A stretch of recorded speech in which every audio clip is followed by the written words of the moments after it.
বাংলাদেশ জামায়াতে ইসলামীর আমির ডক্টর শফিকুর রহমানের open heart surgery আজ শনিবার সকালে রাজধানীর গুলশানের ইউনাইটেড হাসপাতালে সম্পন্ন হয়েছে। সকাল ৭টার দিকে এই জটিল অস্ত্রোপচার শুরু হয় বিশিষ্ট হৃদরোগ বিশেষজ্ঞ ডক্টর জাহাঙ্গীর কবিরের তত্ত্বাবধানে।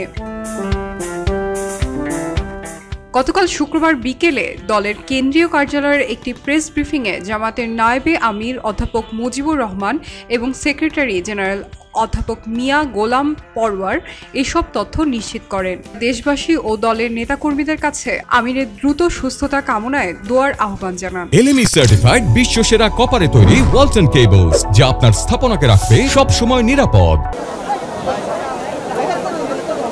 প্রেস ব্রিফিংয়ে জানানো হয়, গত ১৯ জুলাই রাজধানীর সোহরাওয়ার্দী উদ্যানে অনুষ্ঠিত জামাতের জাতীয় মহাসমাবেশে বক্তব্য রাখার সময় অসুস্থ হয়ে পড়েন শফিকুর রহমান। এরপর তাকে হাসপাতালে ভর্তি করা হয়। এনজিওগ্রামে তার হার্টে ৫ থেকে ৬টি ব্লক ধরা পড়ে।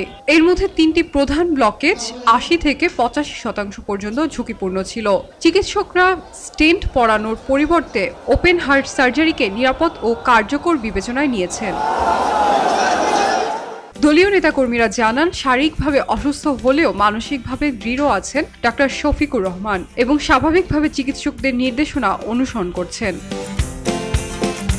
প্রেস ব্রিফিংয়ে আরও জানানো হয়, দেশের প্রধান উপদেষ্টা, সরকারের কয়েকজন উপদেষ্টা ও সেনাপ্রধান টেলিফোনে খোঁজ খবর নিয়েছেন। এ সময় জামাতের কেন্দ্রীয় ও ঢাকা মহানগর শাখার শীর্ষ নেতারাও উপস্থিত ছিলেন। সার্জারির সফলতা এবং আমিরের দ্রুত আরোগ্য কামনায় সারা দেশে বিশেষ দোয়ার আয়োজন করা হয়েছে বলে জানিয়েছে দলটির নেতাকর্মীরা।